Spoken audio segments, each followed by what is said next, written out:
لیکن ہم اس وقت انتہا پسندی کے خلاف جو جنگ لڑ رہے ہیں وہ پختونوں کی جنگ صرف نہیں اکیلے، وہ ہم پورے پاکستان کی جنگ لڑ رہے ہیں، اس لیے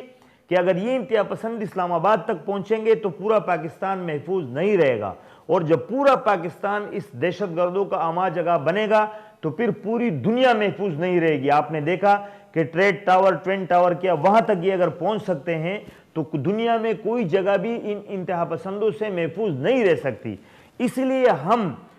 جو عوامی نیشنل پارٹی کے شکل میں یا لبرل پختون لوگوں کی شکل میں ہم انتہا پسندوں کے خلاف جو صفحے آ رہا ہے اور ہم نے محاذ بنایا ہوا ہے، تو پاکستان کے تمام لوگوں کا، تمام باشعور لوگوں کا، تمام جمہوریت پسند لوگوں کا، تمام لبرل لوگوں کا یہ فرض بنتا ہے کہ وہ اس جنگ میں ہمارا ساتھ دے،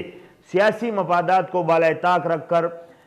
ذاتی مفادات کو الگ رکھ کر، صوبائی مفادات کو الگ رکھ کر، پسند اور ناپسند کو ایک طرف رکھ کر وہ اس جنگ میں ہمارا ساتھ دے، اس لیے کہ ہم انتہا پسندوں کے خلاف جو جنگ لڑ رہے ہیں، ہم اس پاکستان کو محفوظ رکھنے کے لیے جنگ لڑ رہے ہیں، اور پاکستان اگر محفوظ نہیں رہے گا تو پوری دنیا کے علم میں یہ بات ہونی چاہیے کہ پوری دنیا محفوظ نہیں رہے گی، لہٰذا پوری دنیا کا اور خصوصاً پاکستانی عوام کا یہ فرض بنتا ہے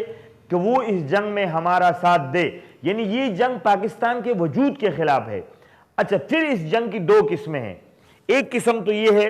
کہ بھئی پہاڑ میں ایک آدمی جا رہا ہے، اس کی بڑی بڑی داڑھی ہے، اس نے پگڑی باندھی ہے، اس نے راکٹ لانچر کندھے پہ رکھا ہوا ہے، یہ اس کی قدیم شکل ہے، ایک روایتی شکل ہے، لیکن اس کی ایک جدید شکل جو ہمارے سامنے آ رہی ہے پاکستان کے شہری علاقوں میں، جو موٹر سائیکل پہ جاتے ہیں، پسٹل رکھا ہوتا ہے، وہ پینٹ شرٹ میں ہو سکتا ہے، وہ کسی بھی لباس میں ہو سکتا ہے، اس کی بڑی داڑھی بھی نہیں ہوتی، اس کو پگڑی بھی نہیں بندھی ہوتی، لیکن وہ کسی نہ کسی حوالے سے کلنگ کرتا ہے، کسی نہ کسی حوالے سے بدامنی پیدا کرتا ہے۔ تو ہمارا یہ موقف ہے کہ اگر وزیرستان کے پہاڑوں میں کوئی داڑھی والا، راکٹ لانچر والا، پگڑی والا، شلوار قمیص والا، پیدل چلنے والا، اگر وہاں پر وہ کوئی حرکت کرتا ہے تو جو شہری علاقوں میں جو جین کی پیڈ پہن کر پسٹل سے جو لوگوں کو مارتا ہے، بے گناہ لوگوں کو قتل کرتا ہے، لوگوں کو آپس میں لڑاتا ہے، ہمارے پورس کے لوگوں کو مارتا ہے، ہمارے اس میں دھماکے کرتا ہے جگہوں پر، تو میں سمجھتا ہوں کہ اور اس میں کوئی فرق نہیں۔ آخر مختصراً یہ کہ دہشت گردی اور انتہا پسندی کے خلاف جنگ کرنے کے ساتھ ساتھ اس کو سمجھنا بھی پڑے گا اور اس کی اس جڑ کو پکڑنا پڑے گا کہ انتہا پسندی کہاں سے شروع ہوئی، اس وقت انتہا پسندی کی تربیت گاہیں کہاں کہاں پر ہے، اس وقت کون کون سی قوتیں جو ہے وہ انتہا پسندوں کو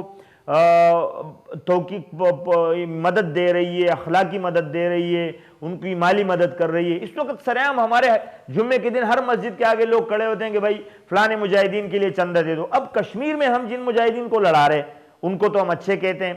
افغانستان میں اگر کوئی انتہا پسند جا کے کچھ کرتا ہے تو ہم کہتے ہیں گڈ طالب، تو اس میں گڈ اور بیڈ کوئی نہیں ہے۔ انتہا پسند ہے، وہ چاہے افغانستان کو نقصان پہنچا رہا ہو، چاہے کشمیر کو نقصان پہنچا رہا ہو، چاہے ہندوستان کو نقصان پہنچا رہا ہو، چاہے پاکستان کو نقصان پہنچا رہا ہو، جہاں پر بھی انتہا پسندی اور دہشت گردی ہوتی ہے ہمیں انسانیت کے ناطے، ایک انسان ہونے کے ناطے ہمیں اس کی مخالفت کرنی پڑے گی، اس کے نتیجے میں ہمارے ملک میں امن قائم ہوگا۔ لیکن ہم اگر کہیں اور پر اس کو سپورٹ کریں گے اور اپنے ملک میں اس کی مخالفت کریں گے تو یہ ناممکن ہے۔ تو میری اس بات کا مختصر مقصد یہ ہے کہ ہمیں انتہا پسندوں کے خلاف ہر محاذ پر لڑنا پڑے گا، جیسے کوئی جس نے بندوق اٹھایا اس کے خلاف تو ہم لڑ رہے، لیکن جو ان کو بنا رہا ہے، جو ان کو تربیت دے رہے، جو ان کو جگہ فراہم کر رہے، جو ان کو باقاعدہ مالی مدد پہنچا رہے، ان تمام کے خلاف ہمیں ایک جہاد کرنا پڑے گا، تب جا کے ہم اس پاکستان کو انتہا پسندی سے محفوظ کرنے میں کامیاب ہوں گے۔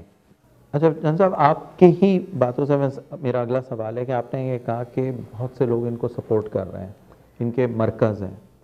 اچھا، یہ بات بہت کی جاتی ہے کہ انتہا پسندی کو ختم کرنے کے لیے، دہشت گردی کو ختم کرنے کے لیے اس کی روٹ کاز پہ جانا چاہیے۔ یہ روٹ کاز ہے کیا؟ کیونکہ بہت سے لوگ تو کہتے ہیں کہ جی اگر یہ افغانستان میں جنگ نہیں ہو رہی ہوتی، عراق میں نہیں ہو رہی ہوتی تو یہاں پہ دہشت گردی نہیں ہو رہی تھی، یہاں نہیں ہوتی اور انتہا پسندی پاکستان میں نہیں آتی۔ کیا یہی وجہ ہے یا اس کے علاوہ بھی کوئی وجہ ہے؟ دیکھیں، ایک تو ہمارے ملک میں جو وجہ ہے وہ تو سب کو نظر آتا ہے کہ جب افغانستان میں انقلاب ہوا اور ایک معاہدہ ہوا تھا غازی امان اللہ خان اور لیلن کے مابین، 1920 میں ایک معاہدہ شاید ہوا تھا، 1920 میں ایک معاہدہ ہوا تھا جس میں ان دونوں ملکوں کے مابین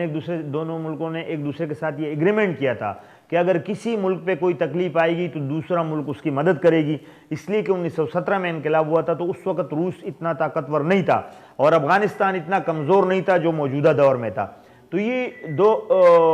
اس میں جو 1920 میں یہ معاہدہ غازی امان اللہ خان اور لیلن کے درمیان ہوا تھا،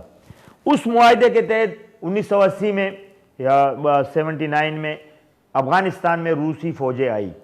اب روسیوں کا رستہ روک گئی، یہ روسی فوجیں جو ہے پہلی دفعہ مطلب افغانستان میں نہیں آئی تھی، یا یہ انقلاب پہلی دفعہ افغانستان میں نہیں ہوا تھا، لیکن پوری دنیا جانتی ہے افغانوں کے نیچر کو، افغانستان کی عوام کے نیچر کو پوری دنیا جانتی ہے۔ سر یہیں سے ہم واپس آتے ہیں ناظرین، ایک چھوٹے سے بریک کے بعد پھر حاضر ہوتے ہیں۔